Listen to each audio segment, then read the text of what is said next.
Alors, le texte dans Illustrator, je vais passer plein écran ici, touche F, je l'avais dit. Je vais aller sortir tous les outils texte. Donc, dans la palette des outils, vous enfoncez le bouton sur l'outil texte, vous entrez dans le menu et vous allez jusqu'à la barre verticale qui est tout à fait à droite. Vous allez donc détacher la palette. Voilà. Donc, on a quelques outils texte. L'outil texte qui est assez polyvalent ici, on va le tester. L'outil texte qui permet de mettre du texte dans une forme qui existe. Déjà, on met le texte dans la forme. L'outil texte qui permet d'écrire le long d'une ligne. Celui qui permet d'écrire en vertical, ce qu'on appelait anciennement, mais le politiquement correct est passé par là, on appelait ça le texte à la chinoise, comme s'il y avait quelque chose d'insultant à dire que les Chinois écrivent de haut en bas. La même chose dans un bloc, dans une forme. Le texte couché le long d'une ligne et le texte dont on peut modifier les caractères, chacun des caractères, les agrandir, les tourner assez librement, mais c'est un outil qui, et je vous l'avais dit déjà hier quand j'ai fait la petite présentation plus rapide sur le texte, c'est un outil qui vient de Illustrator version tablette. Vous avez Illustrator version tablette et là avec les doigts, ça s'appelle le texte tactile d'ailleurs, l'outil texte tactile, avec les doigts on peut manipuler les caractères plus facilement. Voilà. Donc les versions tablettes des logiciels, que ce soit Photoshop ou Illustrator, sont complémentaires des versions sur ordinateur, mais c'est généralement, évidemment, moins fourni sur tablette. C'est plus simple, c'est pour démarrer un travail éventuellement. Je dis généralement parce qu'on peut aussi faire tourner la vraie version ordinateur des logiciels sur certaines tablettes pro. Ok, alors démarrons avec l'outil texte ici. L'outil texte, vous allez le positionner sur l'écran. Vous allez enfoncer la souris et la garder enfoncée. Donc vous positionnez le texte sur le document, c'est ce que je voulais dire. Sur le document, vous enfoncez la souris, vous gardez enfoncée, vous bougez, vous tracez un rectangle, vous lâchez le bouton de la souris et d'office, il est rempli de ce qu'on appelle du faux texte pour vous montrer que vous allez pouvoir mettre à la place de ça du vrai texte. En fait, c'est du texte de placement, on appelle ça aussi du demi-texte, D-U-2-M-Y, demi. Enfin voilà, ça porte différents noms, mais en général, on appelle ça, dans les pays francophones, on appelle ça du faux texte, ou on désigne ça par les deux premiers mots qui sont toujours là, du lorem ipsum. Ça doit vous dire quelque chose, c'est du faux texte. Les deux premiers mots sont toujours les mêmes, et après, le texte, c'est aléatoire, ça change. Ça ne veut rien dire, en fait, c'est du faux latin. C'est du texte qui est juste là pour faire des projets de mise en page ou d'affiche, alors qu'on n'a pas encore le vrai texte. Le vrai texte est en train d'être rédigé. Malgré tout, on peut commencer le projet avec le faux texte. Il ne faut pas oublier de le remplacer, sinon c'est foireux. C'est du faux latin, ça ne veut rien dire. Pour la petite histoire, en fait, ce sont des mots latins qui sont hachés. On n'a que des portions de mots latins.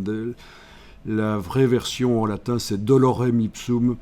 Voilà, donc vous voyez que ça ne commence pas par dolorem, c'est lorem. Bien, donc ça, ce qu'on vient de faire, c'est un bloc texte. Avec la flèche noire, si vous le sélectionnez, voilà, vous allez pouvoir le bouger. Pas de problème. C'est un bloc texte.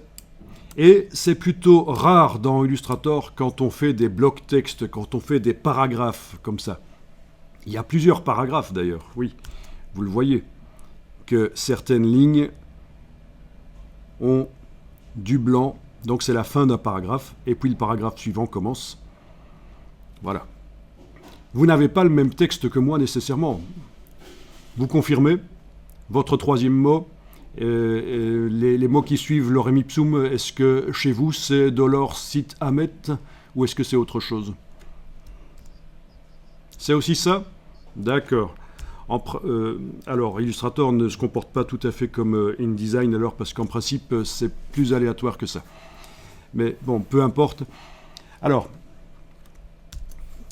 si on demande d'afficher les caractères masqués, les balises, vous allez vraiment voir où sont les fins de paragraphe. Menu texte, vous allez pouvoir demander dans le menu texte afficher les caractères masqués. Dans le bas du menu texte, afficher les caractères masqués.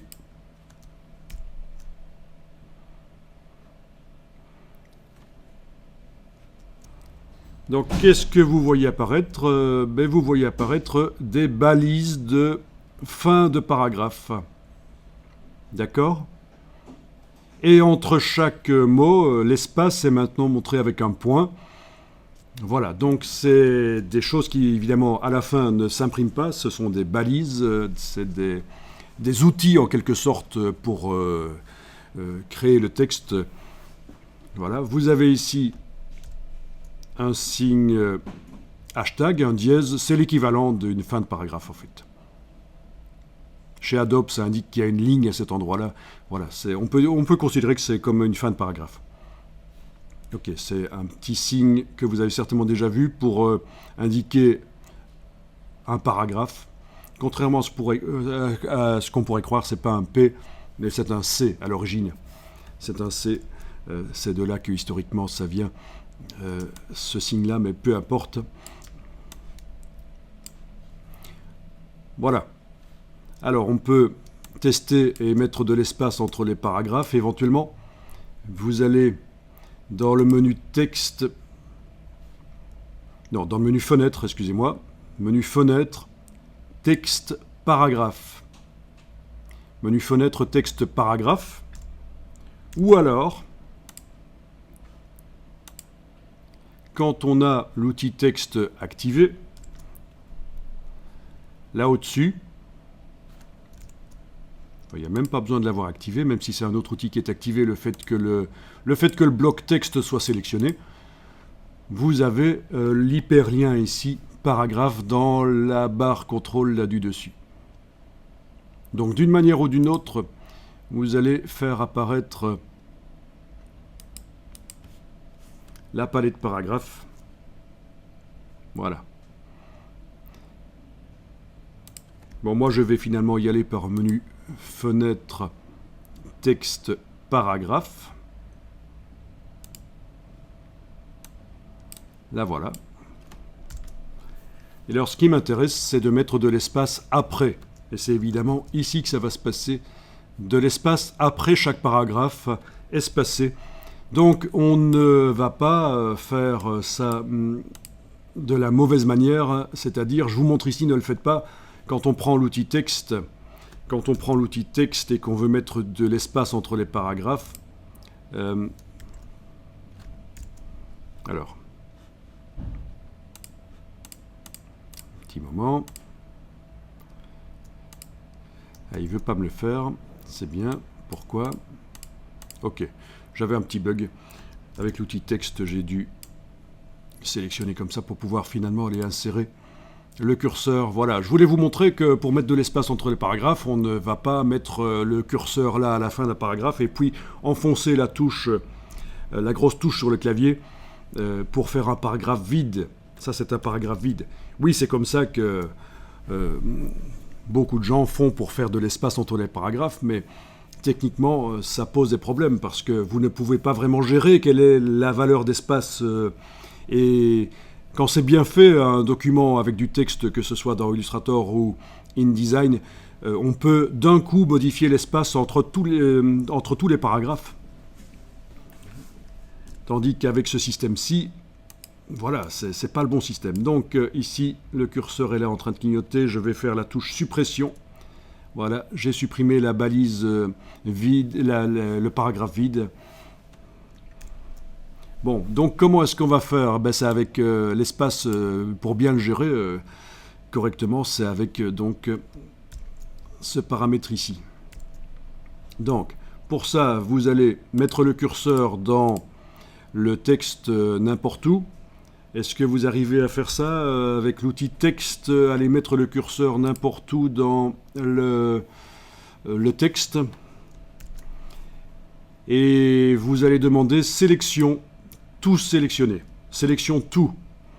En fait, le raccourci, on l'utilise tellement souvent, le raccourci, c'est intéressant de le connaître, c'est CTRL-A. A comme all, tout en anglais. CTRL-A, donc si je fais CTRL-A, finalement, je n'utilise pas le menu sélection tout, je fais CTRL-A, enfin commande A sur le Mac, CTRL-A sur le PC. Voilà, le texte est sélectionné. Et ce qui pourrait paraître bizarre pour ceux qui connaissent InDesign, dans Illustrator, ça fonctionne toujours un peu différemment. Il faut sélectionner le texte. Et pas seulement le bloc.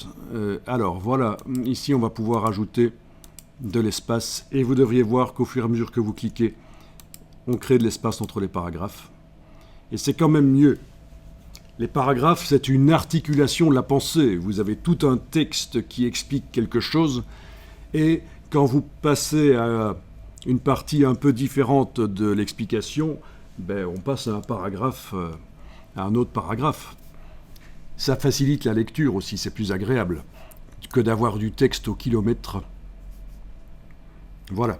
Du coup, puisqu'on a mis... d'abord, il faut savoir que le rectangle que vous avez créé, ben, il s'est rempli de faux textes, il s'est rempli tout juste comme un œuf. C'était quasiment complètement rempli. Et le fait d'avoir ici sélectionné ce texte que Illustrator nous a mis dans le bloc, dans le rectangle, le fait de l'avoir sélectionné et d'avoir mis de l'espace en dessous du paragraphe, il y a quelque chose qui arrive. Est-ce que vous voyez ce qui se passe? Mais forcément, il y a oui, la fin du texte disparaît. Logique. Et vous avez, c'est assez discret ici, il faut vraiment savoir que c'est ça, vous avez en fait un signe qui apparaît là.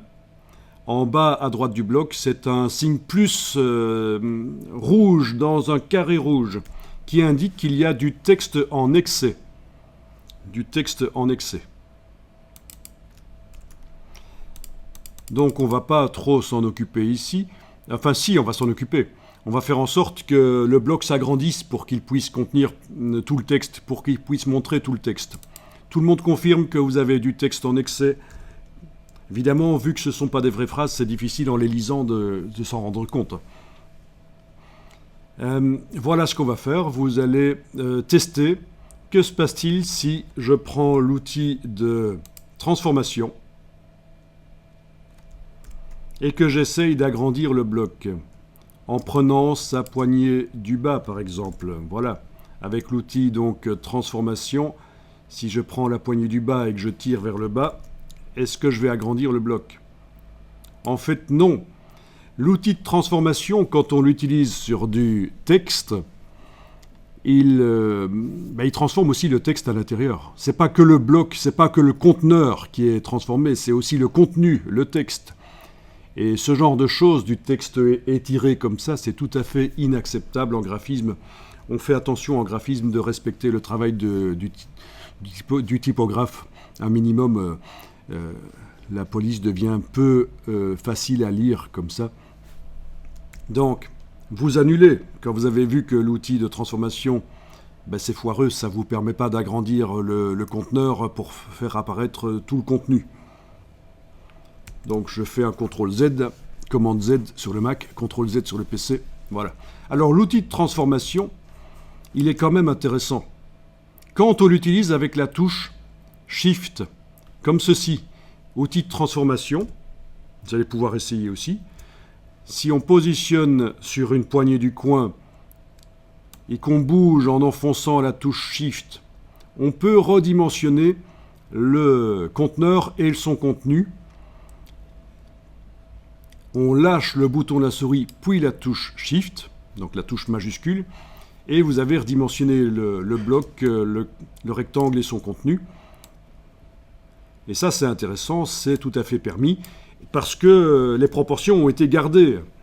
les proportions du texte ont été gardées. Ah tiens, on voit peut-être un peu mieux là du coup, quand on fait le bloc plus grand, ce signe plus que je voulais vous montrer tout à l'heure qui apparaissait mal. Maintenant, quand c'est plus grand, il apparaît mieux. Tiens, quand c'est plus petit... Oui, quand c'est plus petit... Oui, ouais, c'est ça, il est caché derrière le... Et quand c'est plus grand, ça apparaît mieux, oui. Ok, vous arrivez donc à modifier la dimension du conteneur et du contenu en même temps, en gardant les proportions avec la touche majuscule. C'est parfait.